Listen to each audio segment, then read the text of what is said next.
কেবিনেটত গৈ মন্ত্ৰী হ'ব। আপোনালোকে মন্ত্ৰী বিচাৰে বিচাৰে না মন্ত্ৰী বিচাৰে সৰ্বাৰাইজ। মই অলপ চাদৰিটো আমাৰ দাদাই কৈছে খাম্পা বৰগোহাঁই ডাঙৰীয়াই যে চাদৰি ভালকে বুজি পায়।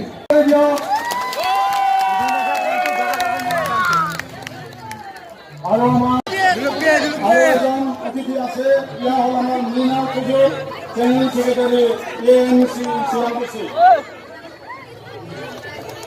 বিপিএফৰ মনোনীত প্ৰাৰ্থী আমাৰ চন্দন বৰ্মা ডাঙৰীয়া, নিৰ্বাচন সভাখন চলাই যোৱা পৰিচালক মহোদয়, আপোনালোকৰ চিনাকি আমাৰ উপমুখ্য কাৰ্যবাহী প্ৰাক্তন খাম্পা বৰগোহাঁই ডাঙৰীয়া, আমাৰ বিপিএফ চিৰাং জিলাৰ সভাপতি তথা MCLA পানীৰাম ব্ৰহ্ম ডাঙৰীয়া, আমাৰ আদিবাসী নেশ্যনেল পাৰ্টিৰ সাধাৰণ সম্পাদক কমৰেড তেলী ডাঙৰীয়া। কিন্তু যথেষ্ট চিট পাইছে, আমি যথেষ্ট আমাৰ BTC ৰাইজে BPFক ভোট দিছে, চৰকাৰ বনাব নোৱাৰিলেও আমি যথেষ্ট ভোট দিছোঁ তেওঁলোকক।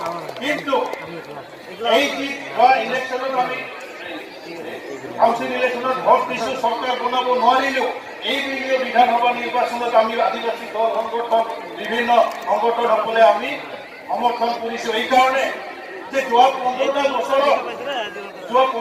বছৰত আমাৰ আদিবাসীসকলৰ কিছুমান সাংবিধানিক দাবীৰ কাৰণে, সাংবিধানিক সমস্যাৰ কাৰণে আমি সংগ্ৰাম কৰি আহিছিলোঁ। আৰু সেই সংগ্ৰামত যিবিলাক আধৰুৱা কাম আছে, সেই যিটো পেণ্ডিং কাম আছে, সেই পেণ্ডিং কামসকলক আমি আগুৱাই নিদিয়াৰ কাৰণে আৰু পুনৰবাৰ নিৰ্বাচনত, বিধানসভা নিৰ্বাচনত আমি BPFক জয়ী কৰাৰ কাৰণে আমি সিদ্ধান্ত লৈছোঁ। সঞ্জয় দৈমাৰী, নীৰেন বসুমতাৰী,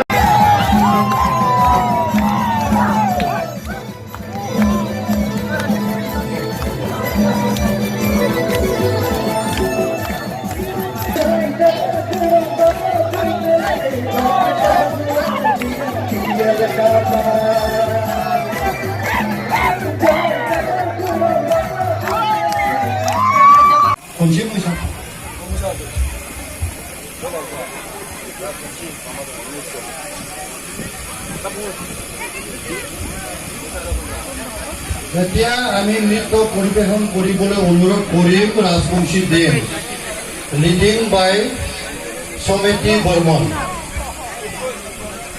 ৰাজবংশী দেৱ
বলে যারা মানুষরা রয়েছেন, বাঙালিরা রয়েছেন।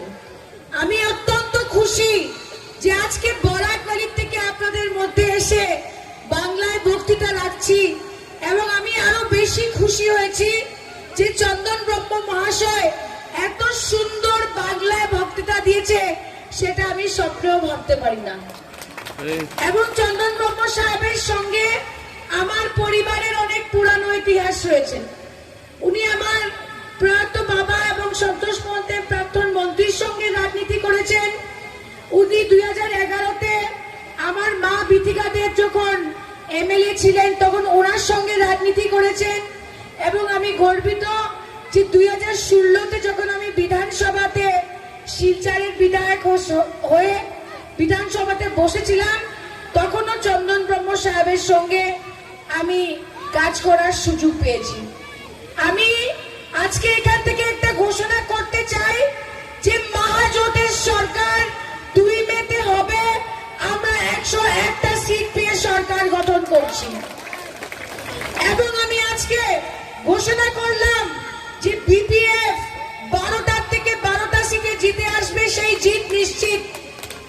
আমি হাগ্রামা সাহেবকে আমার অন্তরের অন্তঃস্থল থেকে ধন্যবাদ জানাচ্ছি যে আপনি কংগ্রেসের সঙ্গে আজকে প্রি পোল অ্যালায়েন্স করেছেন। আজকে আমরা মহাজোট কাদের জন্য করেছি? আমরা মহাজোট নিজের ব্যক্তিগত স্বার্থের জন্য করিনি। আমরা আসামের জনতার উন্নয়নের জন্য মহাজোট করেছি। আমরা আসামের জনসাধারণের নিরাপত্তার জন্য মহাজোট করেছি। আমরা আসামের এই সংস্কৃতি, আসামের পরিচিতি, আসামের শান্তির জন্য আমরা মহাজোট করেছি। আজকে প্রত্যেকটা জায়গায় কোনখানে কংগ্রেস সিট ছেড়েছে, কোনখানে ইউডিএফ সিট ছেড়েছে, কোনখানে কেউ সিট ছেড়েছে। আমরা এই অ্যাডজাস্টমেন্টটা কেন করেছি? কারণ আজকে আমাদের দেশে যে ধরনের বিভাজনের রাজনীতি ভারতীয় জনতা পার্টি করছে, সেই ভারতীয় জনতা পার্টির মতো একটা সাম্প্রদায়িক শক্তিকে আটকানো আজকে কংগ্রেসের দায়িত্ব রয়েছে।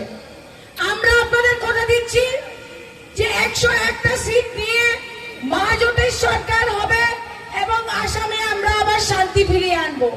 15 বছর কংগ্রেসের সরকার ছিল, কংগ্রেসের সঙ্গে বিপিএফ এর অ্যালায়েন্স ছিল, তখন আসামে শান্তি ছিল, আসামে চাকরি পাওয়া যেত, আসামে চিকিৎসা হতো, আসামে শিক্ষা ছিল। কিন্তু আজকে আসামে কি আছে? 2016 নির্বাচনে ভারতীয় জনতা পার্টি কি বলেছিল? যে ওরা আসামের জনতাকে 25 লক্ষ চাকরি দিবে। আমি জিজ্ঞেস করতে চাই আজকে বাসুগাঁওয়ের মানুষকে, আসামের জনতাকে কয়টা বাঙালি ছেলে মেয়ে এখানে চাকরি পেয়েছে? কয়টা বড় ছেলে মেয়ে এখানে চাকরি পেয়েছে? চাকরি নেই। আসামের ইতিহাসে এত বেরোজগারি হয়নি যেটা ভারতীয় জনতা পার্টির সরকার হওয়ার পরে হয়েছে। যারা বলেছিল 24 ঘন্টা বিদ্যুৎ দিবে তাদেরকে আগে জিজ্ঞেস করতে চাই যে 24 ঘন্টা বিদ্যুৎ আজকে কোথায় গেল? বন্ধুগণ, ভারতীয় জনতা পার্টি হলো ভারতীয় ঝুট পার্টি। ওরা ইলেকশনের আগে মিথ্যা প্রতিশ্রুতি দেয়, ইলেকশনের পরে সব প্রতিশ্রুতি ভুলে যায়। এবং মহাজোটের সরকার হবে, কংগ্রেসের মুখ্যমন্ত্রী হবে এবং আমরা ঘোষণা করলাম আমরা আগামী 5 বছরে 5 লক্ষ সরকারি চাকরির গ্যারেন্টি দিচ্ছি। আমার এক দাদা এখানে বলছিল যে যুব সমাজের এখানে চাকরি হয়নি 5 বছর। আমরা কথা দিচ্ছি আমরা 5 লক্ষ সরকারি চাকরি করব এবং মহিলাদের বলতে চাই যে সেই 5 লক্ষ চাকরির মধ্যে মহিলাদের জন্য 50% চাকরি রিজার্ভেশন থাকবে, মেয়েরা চাকরি পাবে। আমরা গ্যারেন্টি দিচ্ছি 5 লক্ষ চাকরি। তাছাড়া আমরা 25 লক্ষ চাকরি প্রাইভেট সেক্টরে করব। আমি আপনাদের কথা দিচ্ছি যে আমাদের সরকার হবে, আমরা 1400 টাকা পর্যন্ত বিদ্যুৎ সবাইকে বিনামূল্যে করে দেব। কেন করে দিব? বিগত 5 বছরে আপনারা বিচার করে দেখেন যে জিনিসপত্রের দাম কত বেড়েছে। বিজেপির একটা নতুন পোস্টার বেরোয়েছে, আমি জানি না বড়োল্যান্ডে লাগানো হয়েছে নাকি 100+। দেখেছেন বিজেপির পোস্টার 100+। বিজেপির 100+ মানে কি? ডিজেল পেট্রোলের দাম 100+, আলু পেঁয়াজের দাম 100+, আর গ্যাস সিলিন্ডার 900+। আর আমরা 101টা সিট নিয়ে সরকার গঠন করব। আমরা ডিজেল পেট্রোলের দাম কমিয়ে আনবো, আমরা আলু পেঁয়াজের দাম কমিয়ে আনবো, আমরা গ্যাস সিলিন্ডারের দাম কমিয়ে আনবো। আজকে ভুলবেন না, সেই লকডাউনের সময় যখন দেশের প্রধানমন্ত্রী লকডাউন ঘোষণা করে আমাদের হাজার হাজার ছেলেমেয়েরা কেউ বোম্বেতে আটকে যায়, কেউ চেন্নাইয়ে আটকে যায়, কেউ বেঙ্গালোরে আটকে যায়, কারুর চাকরি নাই, বেতন নেই, 2 বেলা খাওয়ার সেই সুবিধাও ছিল না। তখন আমাদের নেত্রী সোনিয়া গান্ধী সমস্ত দেশের মানুষের ট্রেন টিকিট ফ্রি করে দিয়েছিল। সোনিয়া গান্ধী সেই নেত্রী। তাই বলে কংগ্রেসের পাশে থাকবেন, কংগ্রেসের পাশে থাকবেন, মহাজোটের পাশে থাকবেন, বিপিএফ এর পাশে থাকবেন। কারণ যেটা কমলাক্ষ দেবপুরকাস্ত বলেছে, আজকে আমি এখান থেকে ঘোষণা করলাম যে 2 মেতে আমাদের সরকার গঠন হবে এবং বদলেনে হাগ্রামাজির নেতৃত্বে আবার বিপিএফ এর সরকার হবে। আপনাদের নিরাপত্তার গ্যারেন্টি হাগ্রামা সাহেব দিচ্ছে, সুস্মিতা দেব দিচ্ছেন।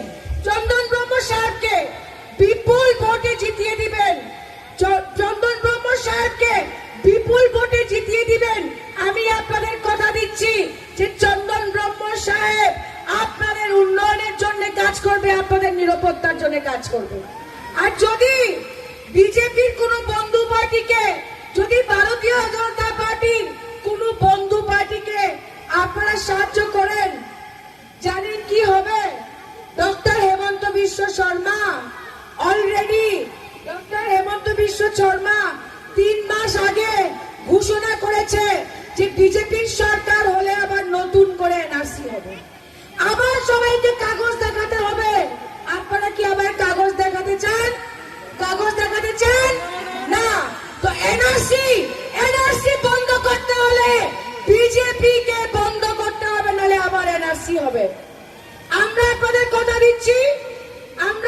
কথা দিচ্ছি যে মা জোটের সরকার হবে, আমরা সবাইকে নিরাপত্তা দিব। আমরা ধর্মের মধ্যে, বিভিন্ন ধর্মের মধ্যে বিভাজন করে রাজনীতি করি না, আমরা বিভিন্ন ভাষার মানুষের মধ্যে বিভাজন করে রাজনীতি করি না। আমরা সবাইকে সবার সঙ্গে একতা বজায় রেখে আমরা আসামকে উন্নত করব।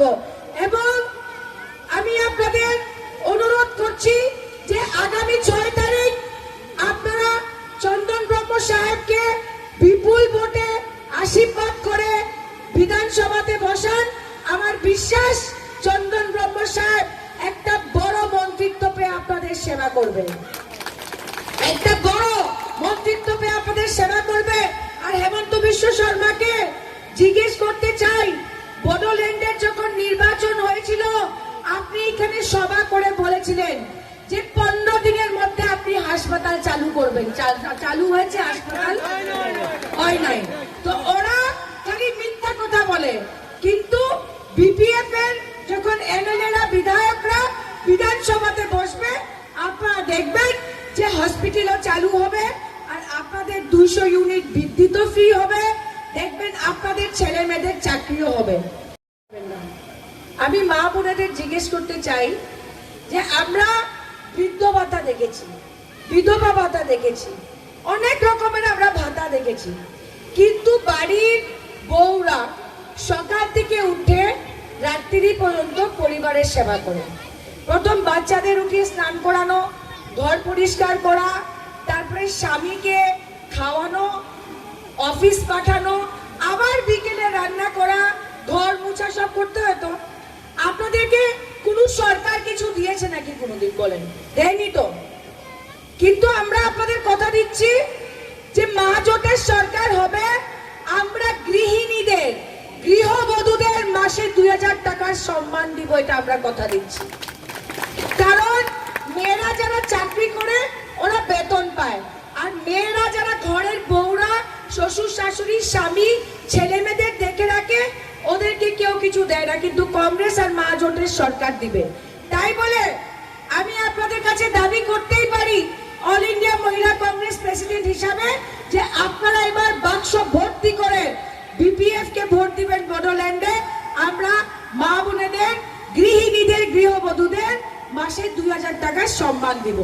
তাই বলে আমার আশা, আমার বিনম্র অনুরোধ যে আপনারা আগামী 6 তারিখ সত্ত্বেও নেতা চন্দন ব্রহ্ম সাহেবকে ভোট দিন। আর দেখেন, আমি এত দূর থেকে এসেছি আপনাদের কাছে ভোট ভিক্ষা করার জন্য। আর এটাও বলে যায় যে দাদা চন্দন দা যদি জিতে আসে আর আপনাদের যদি কোনো সমস্যা থাকে, তখন তো আমি চন্দন দাকে ধরে আপনাদের 1-2টা কাজ করাতে পারবো। আর অন্য কোনো দলের যদি এমএলএ থাকে, ওকে আমি ধরে আপনাদের সাহায্য করতে পারবো না।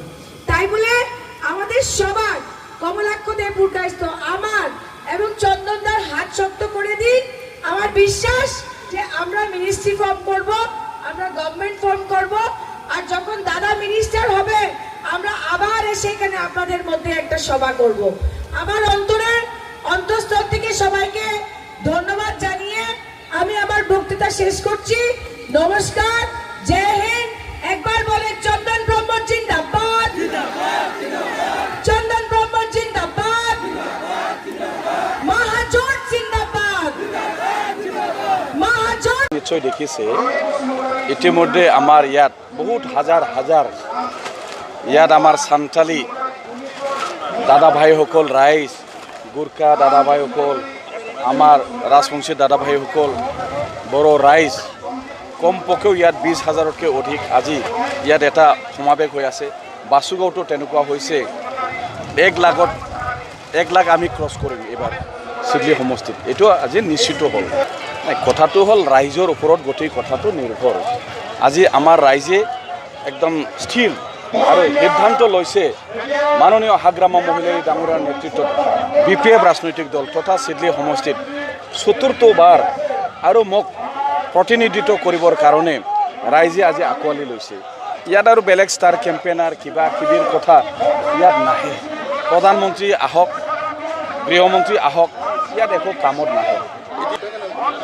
নিৰ্বাচন পৰখি এই কথা বতৰাবিলাক ৰাইজক এটা কনফিউজ, এটা সন্দেহৰ ভাৱ কৰিবৰ কাৰণে এইটো কথা কৈ থাকে সদায়। এইটো কেতিয়াও নহয়। তেওঁলোকৰ গণভীতি নাই। মহাজোট বন্ধন চৰকাৰ হোৱাটো খাটাং হ'ল।